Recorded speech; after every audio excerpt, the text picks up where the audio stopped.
Reviews done quick. Doctor Who, Wild Blue Yonder is the second of the 60th anniversary specials for the show. After Donna's little accident at the end of the Star Beast, we find the TARDIS being flung all over time and space, eventually crash landing on a seemingly empty spaceship at the end of the universe. The acting and the character moments. Tennant and Tate both put in some brilliant performances. You can see the Doctor breaking when talking about the flux and coming to terms with the timeless child revelation, and the monologue where he ponders on where the TARDIS goes manages to evoke such imagery. Catherine playing a villain wasn't something I thought I needed to see, but I guess I was wrong on that. The Sonic and the TARDIS being out of the picture. I always love a story where the Doctor is stripped of all his gadgets and has to think his way out of the situation. The TARDIS turning the hats back on because it's factory resetting is a great explanation in my opinion. The monster concept and how they were used. While we'll discuss how they looked in a little bit, I think the concept of the Not Things is amazing, intentionally giving off Midnight vibes. But this time, playing with the viewer with how they're shot. When they first walk in, you as the viewer knows who's real and who isn't. The second time, you don't. Which leads to a great moment of Donna tricking the Not Doctor, and a heartbreaking moment when the Doctor opens up to the Not Donna. And the scene with all four of them in a room trying to convince one another that they're real is a lot of fun. I even like the fake out at the end where we think the Doctor's gone off with the wrong Donna. The mention of the Flux and the Timeless Child storyline. While I'm not a fan of Flux and,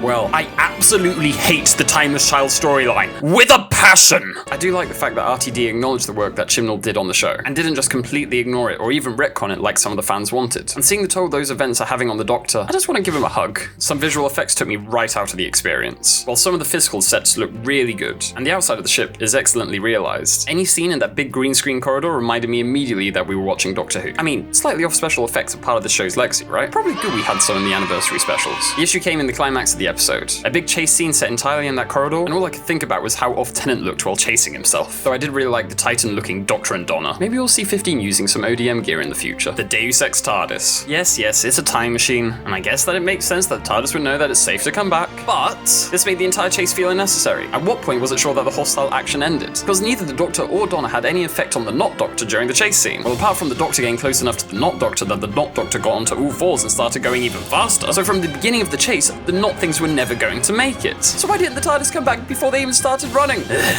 I guess it's better if I just don't think about it. Feels more like a regular episode than an anniversary special. While nice to have a good old-fashioned adventure with these characters, this episode felt more like a mid-season episode, which is all good.